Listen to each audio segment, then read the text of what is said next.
Os verdadeiros monstros não estão na natureza, eles habitam a mente humana. Essa frase de William Golding, autor de O Senhor das Moscas, resume uma verdade incômoda. Ao longo da história, a humanidade sempre demonstrou uma inclinação assustadora para a crueldade. Muitas vezes, somos frios, egoístas e cruéis, sem ganhar absolutamente nada com isso. O filósofo John Stuart Mill disse uma vez que, para o mal triunfar, basta que as pessoas boas fiquem olhando e não façam nada. Quando acontece um grande desastre moral na sociedade, a atrocidade em si é cometida por uma minoria, mas essa minoria só age porque é blindada pela maioria que escolhe o silêncio e a passividade. Quantas injustiças acontecem simplesmente porque decidimos virar o rosto?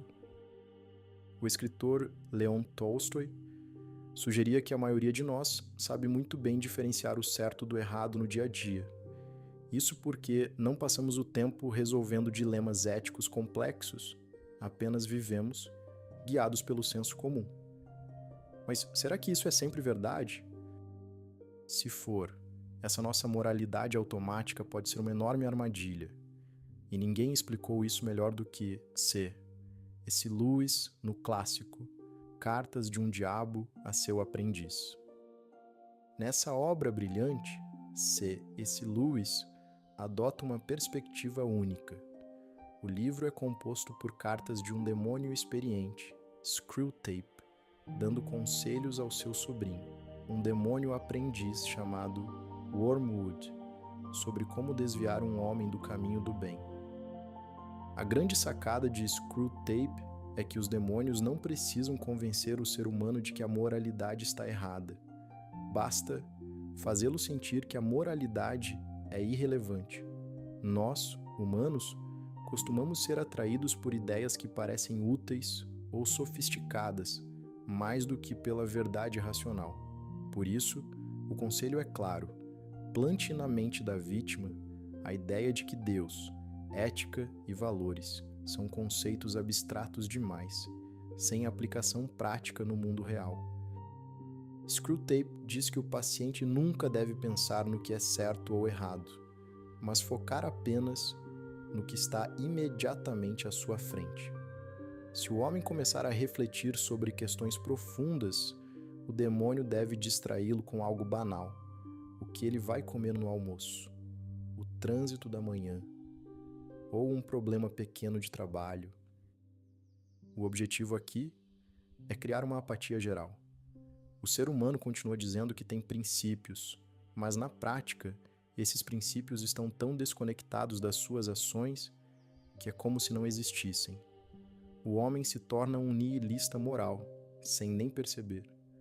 Ele não abandonou seus valores, ele só é distraído deles repetidas vezes, especialmente quando segui-lo se torna desconfortável. Olhando para mim mesmo, sei que isso acontece. Todos nós gostamos de nos ver como pessoas boas e gentis, mas se formos honestos, quantas vezes fomos rudes ou egoístas simplesmente porque estávamos de mau humor ou estressados? Deixamos nossos valores virarem um luxo que descartamos quando a realidade aperta. Para quem não crê em Deus, pode não haver o medo do inferno, mas a própria consciência se torna um tribunal doloroso quando percebemos que nos transformamos em algo que desprezamos. C.S. Lewis também destaca o peso do ambiente e do círculo social. No livro, os demônios celebram quando o paciente começa a andar com pessoas da alta sociedade que se consideram intelectuais e sofisticadas.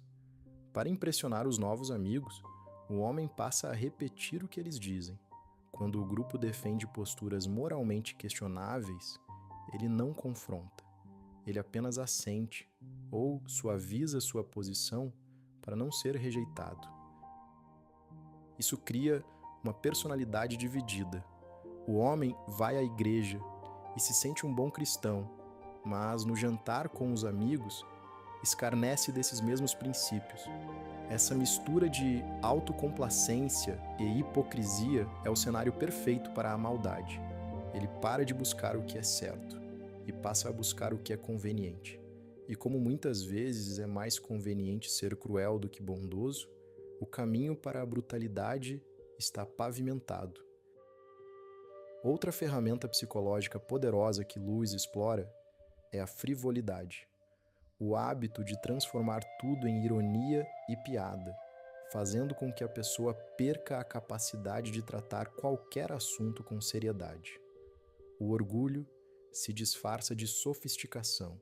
Se pensarmos bem, grandes pensadores como Santo Agostinho já viam o mal como uma forma de ignorância, uma busca por prazeres ilusórios, que afastam o homem da verdadeira realização. Lewis expande isso mostrando como usamos a fantasia para proteger nosso ego.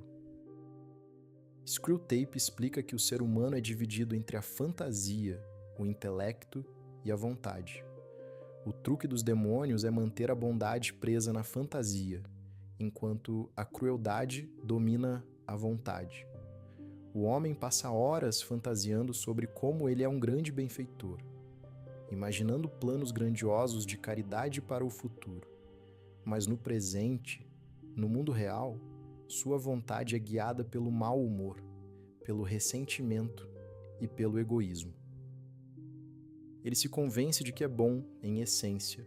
Afinal, o que são 1000 pequenas brutalidades diárias perto das grandes coisas que ele fantasia fazer no futuro? Essa ilusão faz com que a gente perca de vista o impacto de gritar com um atendente na loja, ou de ser desagradável com um amigo. Mas a última carta de Screwtape é marcada pelo ódio e pelo ressentimento. O motivo? O paciente escapou de suas garras. Ele não realizou nenhum grande feito heróico, mas começou a praticar uma bondade comum, rezando pelo pão de cada dia e buscando forças para ser uma pessoa correta nas próximas horas. Ele se tornou uma mistura de normalidade e santidade. Lewis nos mostra que, assim como o caminho para o abismo é feito de pequenas concessões, o caminho para o bem é construído por virtudes humildes. É o estranho que para na rua para perguntar se você está bem. É a pessoa que cede o lugar no transporte público. No fim, a mensagem é sobre responsabilidade pessoal. O psicólogo Carl Jung dizia que aceitar nossa própria dualidade, o fato de que somos capazes tanto de atos heróicos quanto de profundas crueldades, é o que nos dá o poder de direcionar nossas ações com consciência. A escolha entre o bem e o mal não é um evento épico e único. É uma batalha diária, travada nos detalhes. Cada vez que você resiste à pressão de um grupo, cada vez que escolhe a empatia em vez do julgamento, você está assumindo as rédeas da sua própria história, seja por convicção espiritual ou simplesmente para cultivar a paz e a gentileza neste mundo. Encarar nossa dualidade é o único caminho para não deixarmos o monstro assumir o controle.